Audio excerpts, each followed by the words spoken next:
এইবার পরশুরামের লড়াইয়ে যুক্ত হলো তটিনী।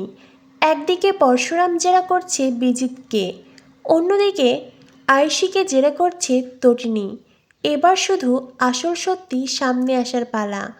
বন্ধুরা, পরশুরাম ধারাবাহিকের আজকের পর্বে দেখানো হয়েছে জামাই ষষ্ঠীর আয়োজনে পরশুরাম তার শাশুড়ি মায়ের কাছে একটি আবদার করে। পরশুরাম তটিনীর মাকে বলে, অনেক দিন আমি আমার শাশুড়ির হাতে মাটন খাই না, তাই আমার শাশুড়ি যদি তার হাতে মাটন রান্না করে আমাকে খাওয়ায় তবে আমার খুব ভালো লাগবে। জামাইয়ের আবদার শুনে তটিনীর মা খুব খুশি হয়, কিন্তু মাটন পাবে কোথায়? তখনই পরশুরাম বলে সে আগে থেকেই মাটন এনে রেখেছে, শুধু আপনার হাতের ছোঁয়ায় মাটনটা রান্না করবেন ব্যাস।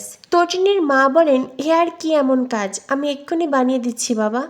এরপরেই পরশুরাম তার শাশুড়ি মাকে একটি শাড়ি উপহার দেয়। প্রত্যেকবার তটিনীকে সাথে নিয়ে কেনাকাটা করে পরশুরাম, তবে এবার সে নিজে একলা মার্কেটে গিয়েছিল আর শাশুড়ি মায়ের জন্য পছন্দের শাড়ি এনেছে। যদিও তার সামর্থ্য অল্প, কম বাজেটেই শাড়িটা কিনেছে। তটিনীর মা বলে, এভাবে বলো না বাবা, আমার মেয়ের সংসার সুখে শান্তিতে ভরে আছে, মা হিসেবে আমি এতেই খুশি। এরপরেই পরশুরাম তার শাশুড়ি মাকে প্রণাম করে। তটিনীর মা মাটন রান্না করতে রান্নাঘরে যায়। অন্যদিকে তটিনী পরশুরামের দিকে তাকিয়ে কাঁদতে থাকে। পরশুরাম বলে, কি হয়েছে, তোমার চোখে জল? তটিনী বলে, এত খারাপ পরিস্থিতিতেও তুমি সবটা মনে রেখেছ। পরশুরাম বলে, মনে তো রাখতেই হবে তটিনী, উনি যে তোমার মা, আমার অর্ধাঙ্গিনীর মা, তাই এই কথাটা কি করে ভুলি বলো তো। তটিনী তখন পরশুরামকে বলে, জানো, আমার পাশে সবসময় একটা নাম থাকতেই হবে, নইলে আমি বাঁচতে পারবো না। পরশুরাম বলে, কি নাম? তটিনী বলে, শিবপ্রসাদ গাঙ্গুলি। এই বলে তটিনী পরশুরামকে জড়িয়ে ধরে। পরশুরাম তটিনীকে বলে, আমি তো তোমার কাছেই আছি তটিনী, তবে তুমি সাবধানে থেকো। তটিনী বলে, কেন, কি হয়েছে? পরশুরাম বলে, এইবার কমন ম্যান পরশুরাম সকলের সামনে আসবে। চেম্বারে আছে দুটি দানা, একটা যাবে সৌরভের দিকে আর একটা যাবে কর্ণ চ্যাটার্জির দিকে। এদিকে আমরা দেখতে পাই মুখার্জি বাড়িতেও জামাই ষষ্ঠীর আয়োজন চলছে। ত্রিপর্ণা নিজের হাতে কাবিরকে আশীর্বাদ করে আর তারপরেই কাবিরকে মিষ্টি মুখ করায়। কাবির প্রণাম করতে চাইলেই আরাধ্যার মা বলে, এখনই নয় বাবা, আরেকটু অপেক্ষা করো। এই বলে ত্রিপর্ণা কাবিরকে দামি ঘড়ি উপহার দেয়। শুধু তাই নয়, কাবিরের তার পছন্দের ব্র্যান্ডের জামা কাপড়, এমনকি গাড়িও বুক করা হয়েছে। আর এই ঘড়িটির দামই প্রায় 12 লক্ষ টাকা।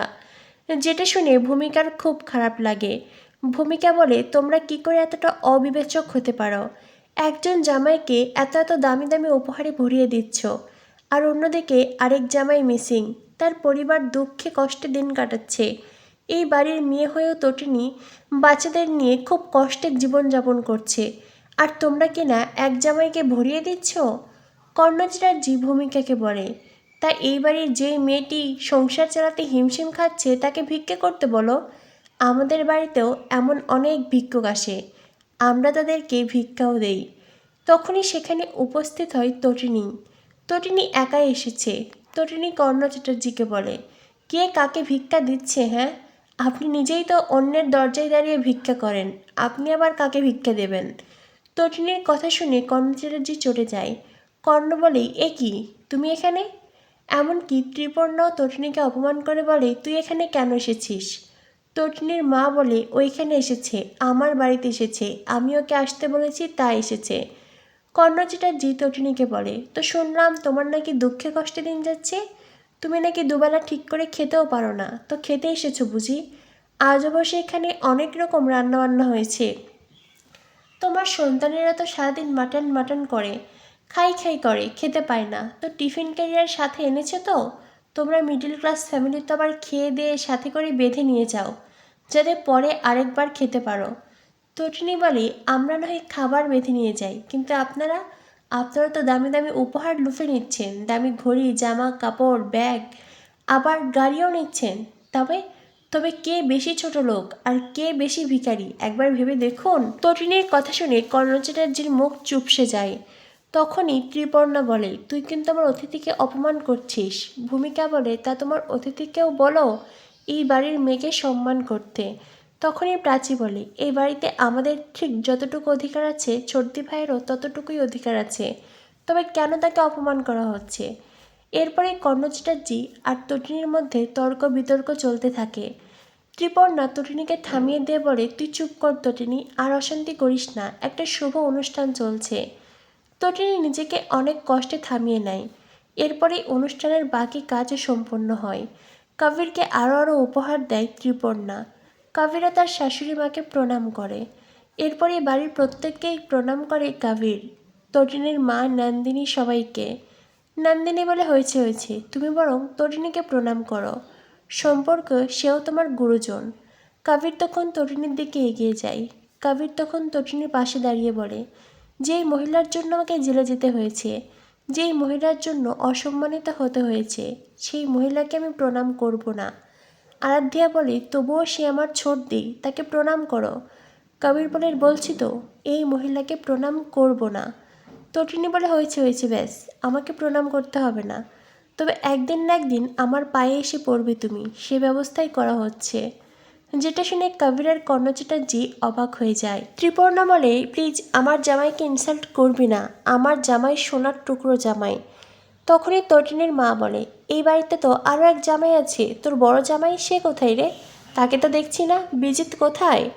এটা শুনে আয়েশি বলে, প্লিজ ওই ছেলের নাম মুখে আনবে না, আমার বিয়ে হয়নি, আমি ওই বিয়ে মানি না, আমার হাতে শাখা পলা, সিঁথিতে সিঁদুর কিছু কি দেখতে পাচ্ছ? আমি কারো সাজানো বউ হয়ে ঘুরে বেড়াতে চাই না, আমার বিয়ে হয়নি, আমি এই বিয়ে মানি না, তাই ওই ছেলেকে তুলে আমাকে কোনো কথা শোনাবে না। ত্রিপর্ণার মুখের কথাও হারিয়ে যায়। তখনই পরশুরাম তটিনীকে কল করে। পরশুরাম তটিনীকে বলে, আয়েশির কাছ থেকে কিছু কথা বার করতে পারলে? তটিনী বলে, আমি চেষ্টা করছি। এই বলে তটিনী আয়েশিকে বলে, আয়েশি চল, তোর সাথে আমার কিছু কথা আছে। আয়েশির মা বলে, ও কোথাও যাবে না। আয়েশি বলে, আমি যাব মা। এই বলে তটিনীর সাথে আয়েশি ওপরের ঘরে যায়। সেদিন বিয়ের মণ্ডপে ঠিক কী হয়েছিল সে ব্যাপারে তটিনী জানতে চায়। তটিনী বলে, আমি চেম্বার চালাইনি, তবে কে চেম্বার চালিয়েছিল সেটা বল, তুই কি দেখেছিস? আয়েশি সেদিনের সব ঘটনা খুলে বলে, যতটুকু সে দেখেছে সবটা। অন্যদিকে পরশুরাম জেরা করতে থাকে বিজিতকে।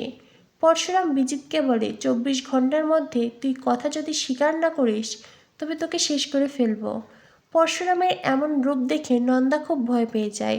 তবে পরশুরাম জানায়, বিজিত যদি নিজের মুখে সব কিছু স্বীকার না করে তবে এইবার আর সে বাঁচতে পারবে না। এরপরেই নন্দার কাছে জানতে চায় পরশুরাম, সেদিন বিয়ের মণ্ডপে ঠিক কী কী হয়েছিল। পরশুরাম বলে, যদি তটিনীর পিছনে দাঁড়িয়ে কেউ চেম্বার চালায় তবে এই গ্রামের কেউ না কেউ তো সেই লোকটিকে দেখেছে। আগামী পর্বে দেখানো হবে গ্রামের একজনকে খুঁজে পাই বলরাম, যে কিনা সেদিন দেখেছিল আসলে কে চেম্বার চালিয়েছে। বলরাম সৌরভের ছবি বের করে বলে, এই লোকটি ছিল কি? লোকটা তখন স্বীকার করে, হ্যাঁ ইনিই ছিলেন। তো বন্ধুরা বুঝতেই পারছো, কেসের তদন্ত জমে উঠেছে। এবার আসল সত্যি সামনে আসবে, অপরাধীরা শাস্তি পাবে। কি হতে চলেছে পরশুরাম ধারাবাহিকে? পরবর্তী আপডেট পেতে আমাদের সাথেই থেকো।